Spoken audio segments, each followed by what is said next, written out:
Nanja gemanya gange mwe bali kubeerako mwe bali kutwagala njagala okubategeeza nti ennaku z'omwezi nga 18 November Serena Hotel Kampala wetuli tiketi za mitwalo 10 emmeeza ya miliyoni 3 bookinga kati oleme ate okubeera ng'osimba ku mulyango basponsors nina bangi nnyo nja kubamenyamenyanga buli we nnaabanga nsoboledde ndi ku Papa Sport ndi ne Fred mutabani wa Eva Evelyn Lagu Abasabye okumubuuzaako ekivulu kinaatera ennaku z'omwezi nga 28 guno omwezi gwennyini oli otya Fred? Ziri bubi ndi stable. Oli stable? Okay. Omanyi Fred olina engeri yotunamu mbasa kutunira mu face bampuli ate onkwasa ennaku tunula bubi. Okay? Otunanga atali musanyufu but are you okay? Yes, I'm fine. Okay, kirungi nnyo kizaamu amaanyi. Enteekateeka z'ekivvulu sofa ziri zitya? Njagala nnyo twogere ku kivvulu kwakati kye kituyamba si ekyo? Enteekateeka ziri zitya? Kituuseewa? Enteekateeka waliwo akakiiko ke baakola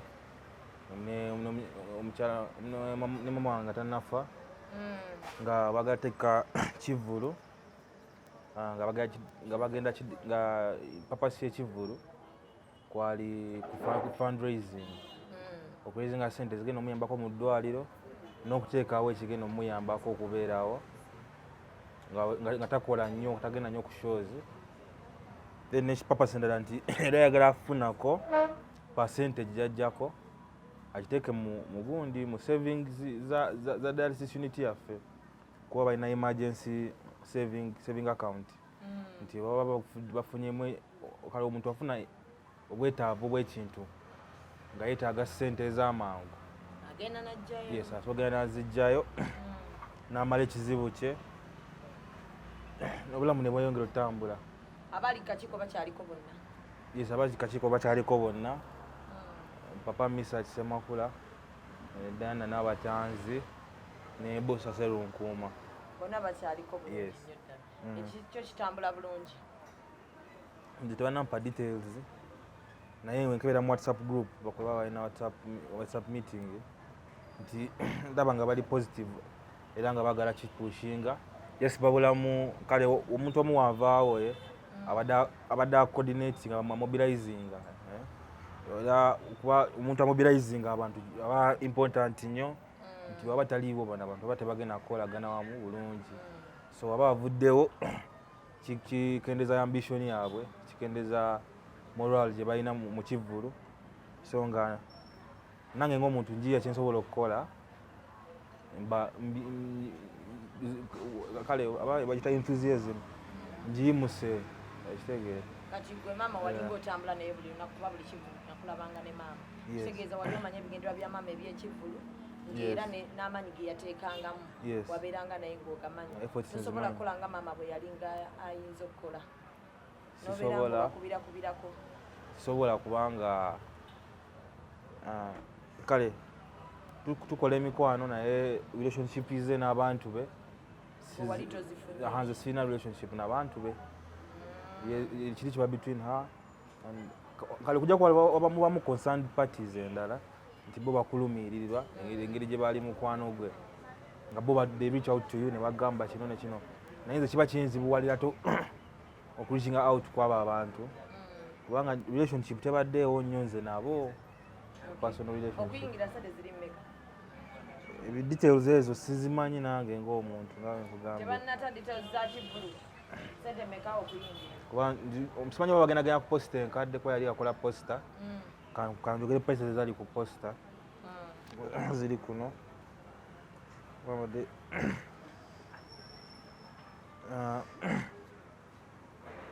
okay nga bakyatunoonyeza posta okutuulira sente mmeka omuntu wenna ali eyo Munnayuganda yali ayagala Evelyn Lagu ekivvulu baakirekayo osobola okujja ku Papa Sport ennaku z'omwezi nga 28 gyali emitwalo 2 ordinary VIP yali ya mitwalo 5 ng'emmeeza yakakadde tetumanyi bulungi nnyo ba prices zasigala nga zeezo bwe ziba zasigala nga zeezo tukunga bannayuganda mwenna Bambi mujje muwagire Evelyn Lagu sente ezaali zigenda okumuyambako okubeera nga zimutwalako for treatment omanyiko gwe ng'omwana kuba kati godda mu bigere bya maama gwaliwo sente zigenda kuvaayo zigenda kuyamba ggwe kuba abantu bwe baba bayamba kati bali kuyamba ggwe zivaayo zigenda yamba ggwe era ggwe kennyini gwolina ozitwala endala zeyali azitwala kuba nalabako ng'oyogererako ekyo ekibiina ekya dialysis okimanyi bulungi nkimanyi manyi bulungi kuba nange last year nagezako okukola foundation ya kidney support naye nga omanyi oba mutoye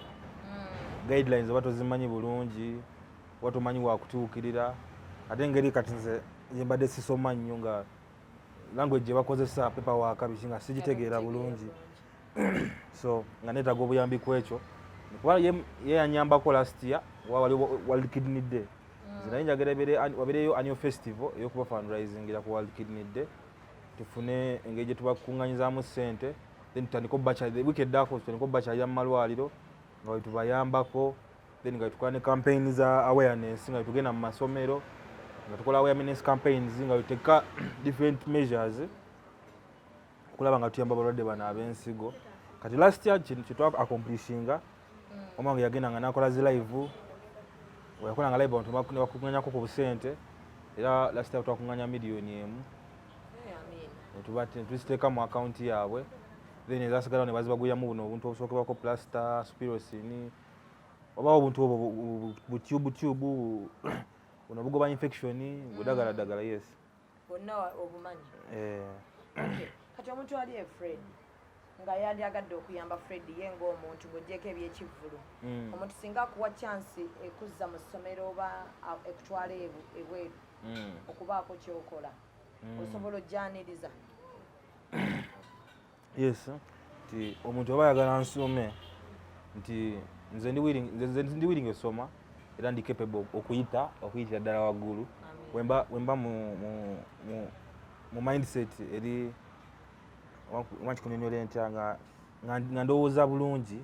nga ntegeera bulungi nga sina kinkyankalanya kati wabeerawo ekizibu ekimu kiba financial ebirala biba emotional ebirala biba physical nti oba nina bulwadde ebirala biba spiritual kati essaawa zino nze emotionally ne mentally siri mu position okudda mu ssomero kuba kati nze nina kudda mu senior 5 yes kati ate eba process ate endala naye nti wemba nkyusiza environment nenvaawo wano oba mu Uganda nengenda ewalala nensettling ewantu nga kuba kati wonna eno osanga maybe some people know you nga bakusongamu obugalo oba kati toba influence nungi mu bo yes kuba kati nze siri kati ku exposure gye nfunye n'ebintu byenzize nsanga nebyenzize ndaba maturity levels zikyuka binosanga n'engeri gye tu-interpretingamu era naye ekyuka nga ebintu mbiraba mu perspective ndala kuba ate abantu bengenda okusangayo yes so chance yonna mukama nga tuyambye bayitaaga novaawo wano yes awo mbanja ba mu environment ennungi nga nsobola ofocusinga nga sina gwe neraliikirira ewaka wali watya awaka waliwo abanyambako namukulu wange amuta Dennis n'omulala amuta Ola n'omulala bangi abanyambako baganda bange kuba mama wange azatukuza ffenna wamu nga usanga ati n'abaana ba mama wange abalala ne bataata bange nga tubeera wamu nga tubeera naye so kibangwira nnyo kuba connection gye balina naye era nange yali okuba twali tubeera ffenna then n'emikwano gya mama wange gye gisinga yali agindaga nga mbono bajja abamu ne bakukubirako abamu ne bakugumya abatasobodde kuyambako financially nagumya nagamba naffe twakiyitamu naffe tubiyitamu so nobeerawo ng'oli mugumu nga teweeraliikirira nnyo asubire tonafuna bakutawaanya kwagala twala bintu bya maama baki mosi anti kati obeerawo issues ezimu nga ziri kubanga buli kyoyogera kisobola okuleeta consequence embi ne bagamba lwaki omwana atwogeddeko waati yes kati katukusabire mukama bibajja ebiri abiteeke wala nnyo ddala ate era abikugirewo ddala ddala ddala. Waliwo eyakuyiseeko n'agamba oba Fred jangu otandika okukola for now oba ojje nga weebuzaabuzaako ebirowoozo bireme kuba bingi ewaka ojje otandika ogira ng'okolera wano. Kati waliwo offers ez'enjawulo kati nga Mamirule Pakalasiti katigamba tugende tuyige okukola emigaati n'okuweereza webitwe tubeeko we tubeesinga nti ne woba okoze kiro emisana osobola okufunayo obudde n'obaako kyoyiga ekirala then obeerawo n'omukyala mulamuta Amelia kati naye ali willing okuba nga anyambako mu ngeri endala ngagamba nti waba afunyewo kyafunyewo nga nsobola okukikola nga ampita namu nenkikola nofunayo akasente. Yes. Amina. Kati njagala onkungire bannayuganda ennaku z'omwezi nga 28 bajje nga bwe babadde bagenda okuwagira mami nga waali kati bajje batuwagire bulungi nnyo akasente akavaamu kuba kagenda kuyamba abantu ate naawe ng'omuntu obeere ng'ofuna entandiko ennungi tubakunge bulungi bajje. Yes. Ntwala omukisa guno okukowoola bannayuganda mwenna okutuukiriza ekirooto kya maama wange kyeyalina nga kyali mulamu nga ye teyakolako sho mu bulamu bwe yakolanga ng'akola bu premiums nga premieringa ennyimba webutyo yes nga takolangako concert oba show kati omukisa gwe yasooka okufuna okukola show ekiteeka ku muganzirwazza ne bagisazaamu kyatuyisa bubi nnyo nnyo nnyo kuba yali loosi y'amaanyi ate mu condition gye tulimu okufuna loosi esukka mu miliyoni 10 kiba eba setback nene nnyo nnyo nnyo naye nga oba omukisa gukyaliwo guno nga tusobola otutuukiza ekirooto kye ne waba taliiwo naye nga netutuukiza ekirooto kye nekiyamba ffe baleseewo ne byeyayagala okukola netubituukiriza. Yes. Naye gyali ndoza kijja muwongera okuwummula emirembe era mbakola bannayuganda mwenna mujje nga 28 wano ku Papa Sport Makindye tuwagire omukyala Evelyn Lagu era munyongera okubwebazeera. Kale bannayuganda mwenna nange njongerako eddoboozi lyange okubakunga nti ennaku z'omwezi nga 28 guno omwezi gwennyini tujje wano ku Papa Sport tuwagire Eva nga bwe twandimuwagidde kali mulamu tukale tuwagire Fred kulwa Eva tuwagire Fred ate ne Fred yennyini ayina ekibiina ekyabadialysis sente ezimu yagenda okuzissa bw'oba tewagidde Fred oba Eva kale gwe kitwale nti olinayo omuntu oyo gw'oli mu kuyamba owa kidini. Fred ajja tuusaayo obubaka bulungi nnyo ate kimmanyi era ajja nakubalaga nti obubaka bwakoze eki bwatuuse. Kulwa Eva nsaba bannayuganda ffenna tukwatire wamu tujje tugize Papa Sport ate Fred abe ng'ayina waatandikira ffenna tukimanyi Fred wabadde ne mami nga tamuvaako so talina nti wano wabadde akola oba wano oba wali naye nga bannayuganda tusobola okugamba nti katujje tuwagire Fred afune entandiko empya. Amannya Shamim Manja era njagala okubeebaza mwenna ababaddeko era bwentyo nensanyukira mwenna abagenda okweyiwa wano mu bungi ng'ennaku z'omwezi 28 temujjanga okwo mwebale kwagala Eva mumwagalire ddala ne waatali kubanga alina impact y'amaanyi nnyo gy'alese si Uganda. Neyanziza nnyo neyanzeege mwebale kumpuliriza subscribinga likinga n'okusharinga n'okukomentinga okomentinge teweerabira 18 Kusomera Hotel Kampala neyanziza.